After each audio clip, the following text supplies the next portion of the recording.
Mbote bana Kongo nyonso, mbote ba Congolais, ndeko Congolais telema. Fongola miso pe mona. Po makambo ekomi koleka na kati ya mboka ekolo Kongo, ekomi kobangisa, ekomi kosala somo. Congolais o ngai na yebi yo azali hospitalier, azalaka boye te. Nini elekani na mitu pe na mitema ya ba Congolais ya solo? Nini ezosalama na kati ya mboka ya Congo? Capital bakomi kopapa batu lokola na nge ezali kosalama na est. Mode opératoire o ekomi na kati ya Kinshasa la capitale, ekomi ndenge moko na makambo ezalaki koleka na est. C'est vrai. Tozali kotala yango na ba télévision, tozo sambela, tozo ganga. Mais ezo poussa na pene na biso kasi tozo se rendre kaka compte te. Ezo poussa na pene na biso te mais kasi ezali ko poussa na tina capitale. Nalandi na RFI balobi que tozali encerclé na ba M23 na ba frontière na biso nyonso. Wana RFI mutu alobi. Congolais ozo comprendre te que makambo ezo koma sérieux. Tozali kaka distrait na makambo mususu ezanga tina na kati ya ba réseaux sociaux ole to réveiller bandeko na biso que mabe komeli biso na ndaku e komi tina salon na biso to sosola kaka te. Ezalaki na avenue elandaki lelo komi tina kati ya salon. Tozo koma baumbu na mboka na biso moko. Na kei kotala na kati ya information na moni que na Mbanzangungu précisément bandeko bandibu oyo na tanga pepa na bino na ye koyebisa bino boye. Buzoba o bozali kosala bozo teka ba terre na bino pa ba étranger. Lobi tango ba kocha bino libanda ndenge babandi kocha bino libanda bozo lela.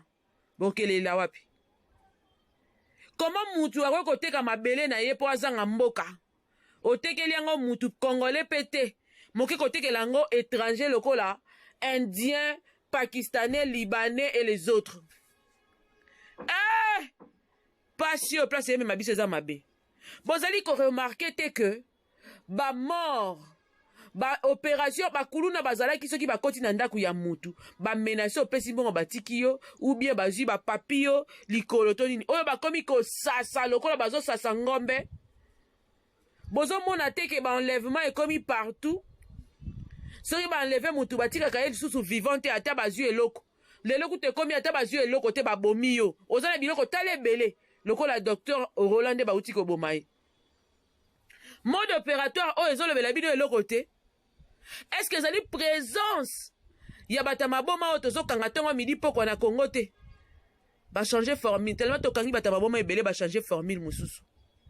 Bato wala bazo ya ko saboter gouvernement en place telema. Sala quelque chose. Bazo saboter des périodes na bino ya gouvernance.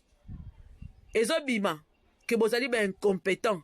Ezobima que bozo kokate ministre ya intérieur akota makambo yo atala yango insécurité leki na kotiela bino famille ya mwana mobali oyo bozela nanu na loba bona kotiela bino famille na fongola nanu mwa mémoire ya bato bazo comprendre te que mabesi ekoteli biso na ndaku kasi Congolais azo rêver kaka azawana kaka Karine nani oyo Magalilo mama yango kaka nde Congolais yebi kosala. Réveille-toi Congolais, on te dit que réveille-toi parce que tala ndenge makambo ezokomela yango te. Mwana mobali oyo Nestor. Bokanisa nanu tango yo zwi oboti mwana. Azana 1 mois. Jour moko 1 mois. Ti akomi na 10 ans, 20 ans, 15 ans. Otangisi na bakelasi ya pasi ezanga bourse ya mboka na biso. Ofuti Minerval na ko se sacrifier ba parents musu ba se sacrifier jusqu'à compromettre leur valeur. Ba maman mususu ba komi ko kende batika ba salela bango pona kaka zo mbonga futela bana na ekelasi. Po possibilité ezalité moyen ezalité. Na ba sacrifice wana nyonso ke imona na ke iti université. Otangi na maya misu, otangisi na maya misu oteki nyonso koko teka na nzoto na yo na bomoto na yo na nyonso teki. Po mwana tanga. Po zoko lo milobela ke na kanga nzoto. Lobi. Nzamba kosunga mwana wana lemsa ko komata moto. Nestor oyo akomi licencié. À peine ba uti kokole. Na ba ne élastique oyo ya Unikine. Unikine ezaka na ba ne élastique ba grève epai ko benda na epai ba tiki nanu bazongi.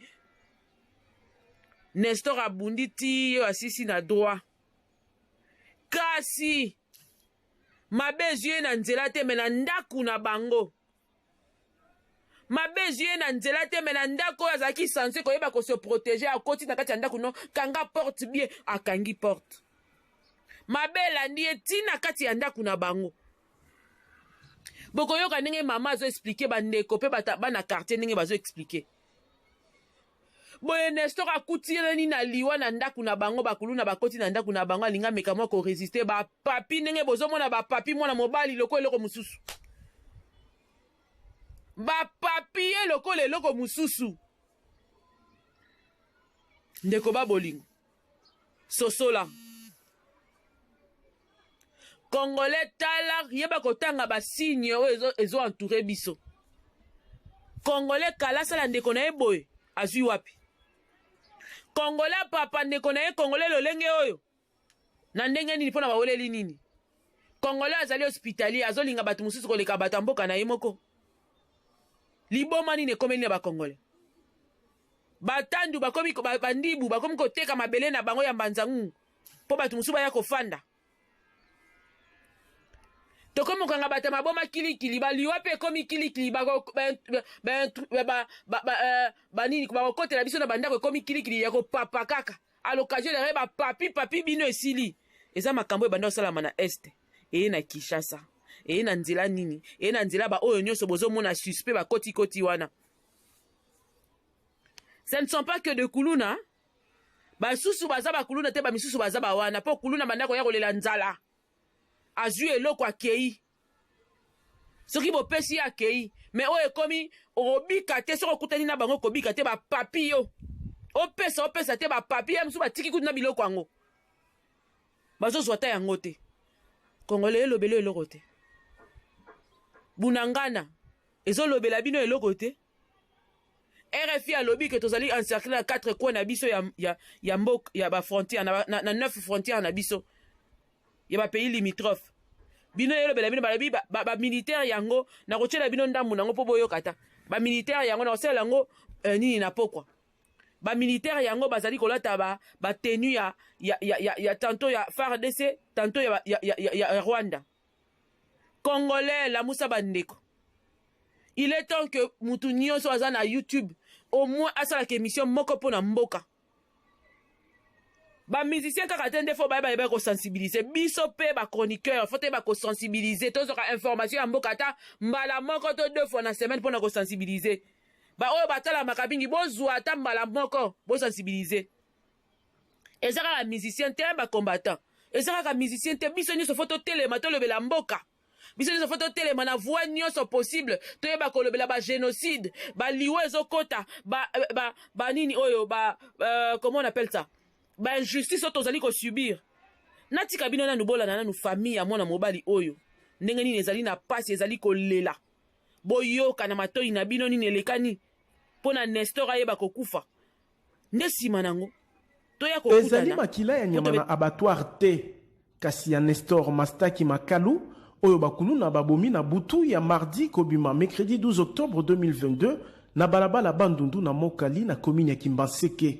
Juriste de formation awei sima kozwa baku ya machete belé na batu ya mobulu oyo bayaki na makanisi ya koyiba lokola makila itangaki mingi nde Nestor asali hémorragie pe akati motema na mawa libota na ye baninga pe bandeko ya quartier batelemeli likambo ya insécurité ozali komata se komata na eteni oyo ya capitale bakulu na bakoti ba matina mir anatandana na bakota bakangi na basinga na baklotire nyonso mapango ya koto bakoti basote ba bambi libanga mnene na porte ta bani libanga mnene na porte bakoti mbama na chambre ta bakoti na chambre baba ndo yimba bilo bazwi ndeta libo kwa babeti mwana wana babandika événement pa na ya baba ndo yiba balingana ba neutraliser pwende azaki garçon mo balika yemuko azana rankina mututé ya azana étudiant ocho 6 ans passé naza désolé pour l'amboko toza ba étranger te mais bazo kata mwana lokola ngombe na battoir ata pitié ata intervention ya basode ezate donc eloko ebomie hémorragie to comme matoire épuise bakoteli batu na nzama bakoteli batu na Musanza ba violer puis na lobby ya butu ya lobby na mwasi ya mbula wana ba elongola elema o totangisi classe na pasi libote bateki mapa musina bangomba batansa mwana babo loba sunga bango mitasi pour lobby babomi lekina biso ya avocat o yoselaki motema moko ya ba notable ya iteni oyo asengi na mbula matali ekolo Congo démocratique apesa makoki na mapango bato bazala na manduki po bayeba na ko se défendre na makama ya boye.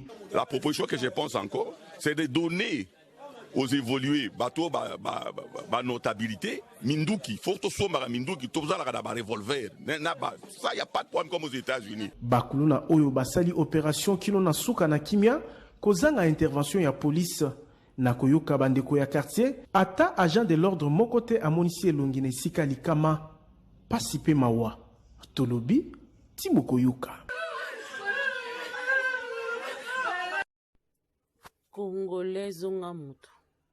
Congolais zwa mayele. Pona nini fo basakana na biso tina niveau oyo. Bozo yeba ko lire tante. Bozo mona te que il y a un grand ça ne va pas dans notre pays. Bozo mona te que sécurité zaya malonga lisusu te na mboka oyo. Mais bato basuki na banka na kofingana na koloba n'importe quoi. Tantôt bakangi batama boma moko boye. Ba se déguiser. Tantôt toza encerclé na ba frontière nyonso selon RFI. Tantôt na olinga boyo kana o RFI et lobby. Et puis après yango na conclure. Mais Congolais zonga mutu. Congolais zonga mutu nazo insister.